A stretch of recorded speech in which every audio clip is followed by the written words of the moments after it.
everyone. Welcome to the Phoenix Generation podcast. Today we're here with Marc McMurrin, Mr. Marc. He is the president and CEO of the Ginsburg Family Foundation, and it's one of the forces behind the Phoenix Generation movement. Now, Mr. McMurrin, I want to know more about how you got to meet Mr. Alan Ginsburg, which is also an important part of the Phoenix Generation and the Ginsburg Family Foundation, and how you became one of the important motors in the Ginsburg Family Foundation. Well, it's great to be with you all, and Ashley, please call me Mark. I'm honored to be with you all, and this role has really been a great privilege to be able to work with Mr. Ginsburg. He's an inspirational figure in this community, and he was at a stage of his life where he really wanted to leave a legacy for his family in this community related to philanthropy. And he would say, my business is very organized, but his philanthropy was not. He had written a lot of checks, done a lot of good, but he really wanted to provide a legacy not only for his kids and his grandson, but for this community in a meaningful way. So we had just a discussion at his conference table. I just left my role here in Orlando. I had a job opportunity in Atlanta, Georgia, that I was going to be moving to. And he said, not so fast. I have something I want to talk to you about. And when Mr. Ginsburg says, I want to talk to you, you listen. And so we talked about his family, we talked about his philanthropy, and that was 7 years ago. And it's been a great privilege to take on this role, to walk with him, to fulfill those things that are important to this family, but also important to this community. So our foundation focuses on 4 major areas, which is healthcare, education, arts and culture, and human rights interfaith work. And knowing that those were kind of our pillars, we felt this responsibility not only to the general community, but Alan really has a heart for young people.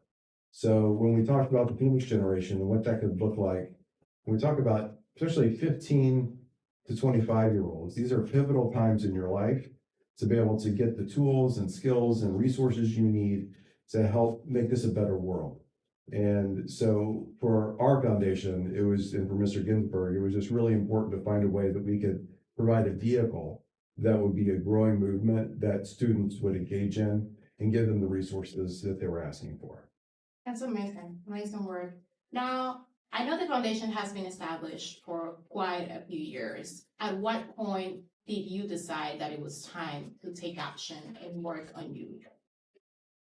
Well, we've always been engaged at a certain level because we've given scholarships and opportunities mainly in higher education, whether it's UCF or Rollins, Stetson University, helping those students, especially first generation college students, and giving them opportunities to further their education to be able to engage and be productive members of society here in Central Florida.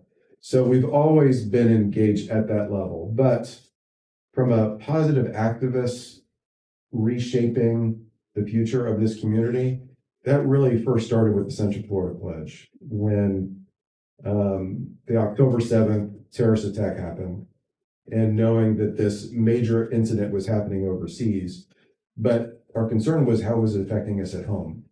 And on college campuses, we had a lot of uprising, even though here in Central Florida, it wasn't as intense as maybe other campuses, but it was still brewing.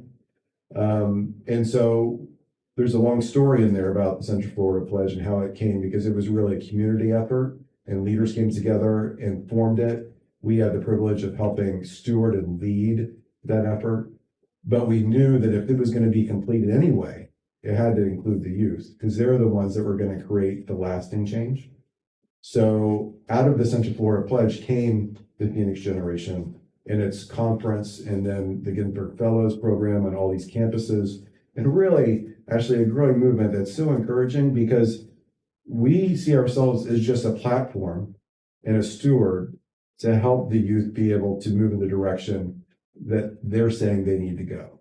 And so that part is fun, yes, right? Because it's not a bunch of older men and women trying to tell the youth, we want to give lessons learned, but this is a whole new landscape that they need to be entrusted with. And so that's our role, is to be able to help them flourish and really reshape this community in the way that they want it. Thank you. As a previous Ginsburg Fellow myself, I'm forever grateful for the opportunity that the Ginsburg Family Foundation and the Fifth Generation Movement gave me. I never thought I could be a leader, and now here I am, and it's all because two people decided that youth are worth investing. So thank you so much for that. Well, Ashley, you and many others continue to inspire us. And so for the Ginsburg Family Foundation, it's an easy yes, right? It's, what do you need? How can we be helpful?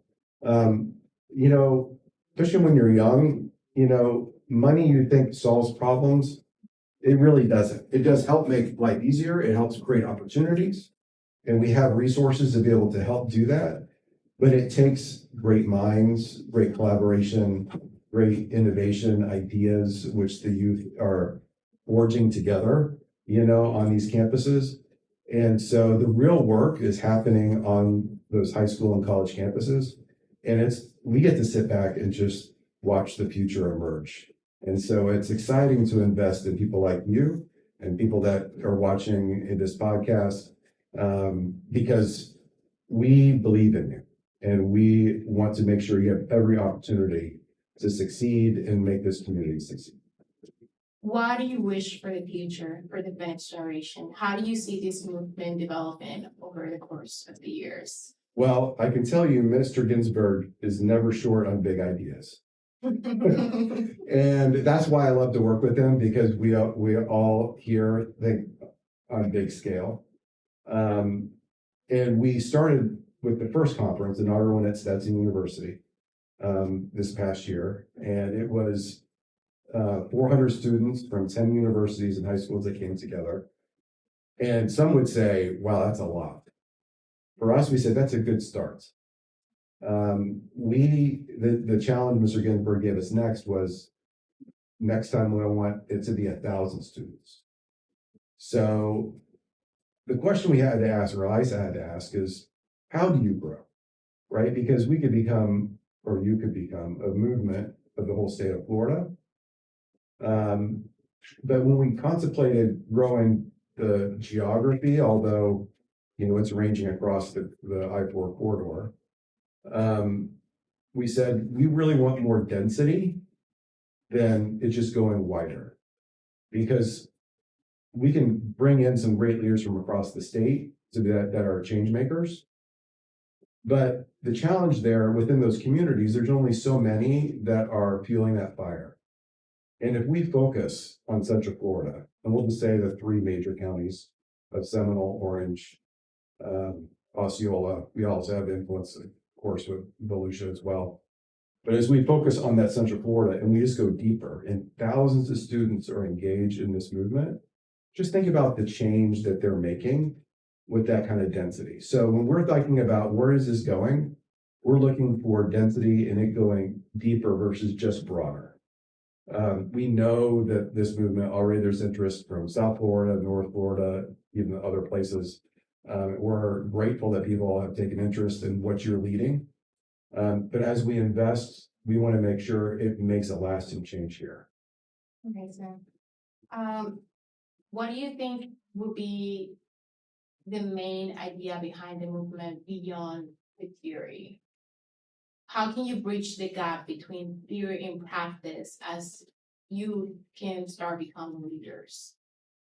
A lot of that comes from education and role play and practice, right? Because you can only learn so much in a book, right? Which is why we invest in these Ginsburg Fellows on campuses, in high schools, as well as in college campuses, because they're practicing it with their peers in different student groups, their student associations, and we give them resources and encourage them to do things with students for students.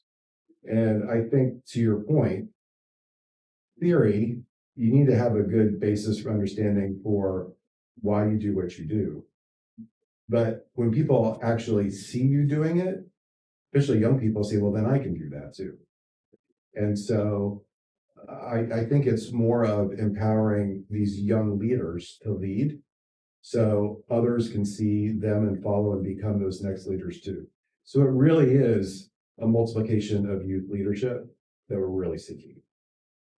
Wow, and you're an example of that. I'm sure you were a leader too, were you? Well, as I'm seeing these applications like yours for the Ginsburg Fellows, I'm like, at this age, I was a mess.